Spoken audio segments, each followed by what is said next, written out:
عامر علی خان اور کودنڈارام کو بطور MLC نامزدگی کو ہائی کورٹ نے مسترد کر دیا۔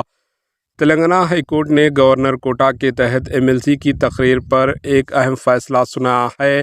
ہائی کورٹ نے ہدایت دی کہ MLC کے نام دوبارہ کابینہ میں تجویز کیے جائیں اور گورنر کو بھیجے جائیں۔ ہائی کورٹ نے حکم دیا کہ MLC کی نامزدگی دوبارہ کی جائے۔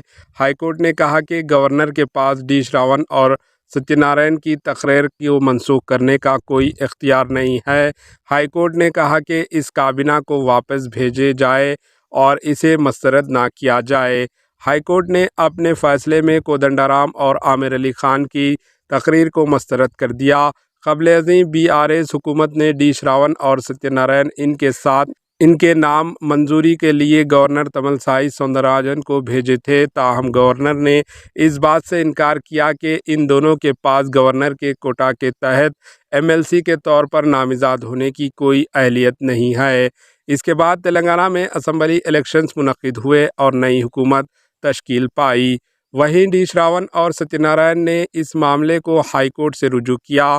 انہوں نے عدالت کو بتایا کہ سابقہ BRS حکومت نے انہیں آرٹیکل 171 کے تحت MLC کے طور پر نامزد کیا تھا۔ بتایا گیا ہے کہ گورنر کو کابینہ کے فیصلے کے مسترد کرنے کا کوئی حق نہیں ہے۔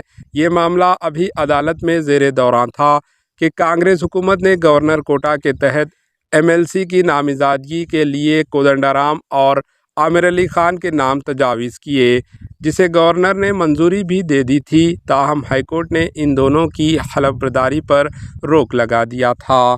Bureau report AHN news. AHN news کو لائک کریں، شیئر کریں اور سبسکرائب کرنا نہ بھولیں۔